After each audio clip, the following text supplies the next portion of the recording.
The situation in Los Angeles continues to escalate as Marines are now on their way to restore order amidst a city gripped by unrest. Protests have intensified over recent immigration raids, leading to confrontations between law enforcement and crowds across Los Angeles and Orange County. In response, President Trump has ordered an additional 2,000 National Guard members to safeguard federal buildings, doubling his initial deployment.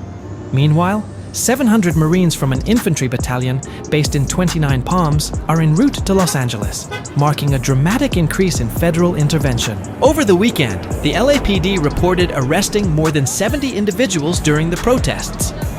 Local leaders have criticized the Trump administration's decision, accusing it of exacerbating tensions rather than addressing root causes.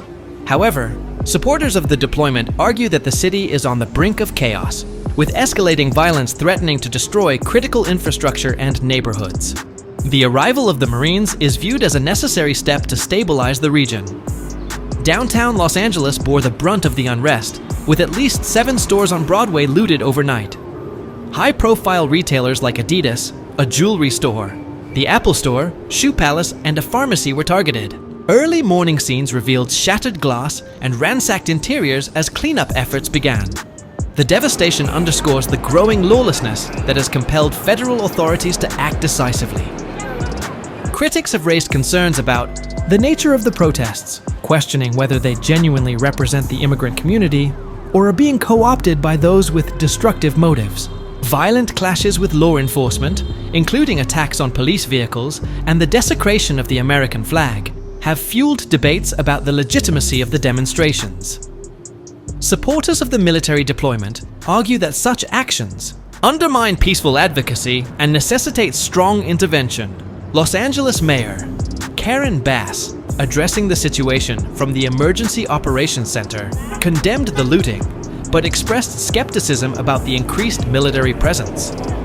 She emphasized the need for de-escalation and warned against further inflaming tensions.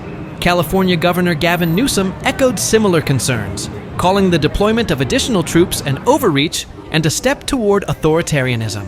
As the Marines prepare for their mission, U.S. Northern Command clarified that their primary focus would be crowd control and de-escalation rather than direct law enforcement. Officials emphasized that the troops have undergone specialized training for this role, aimed at minimizing harm while maintaining order. However, questions remain about whether restrictive rules of engagement could limit their effectiveness and jeopardize their safety.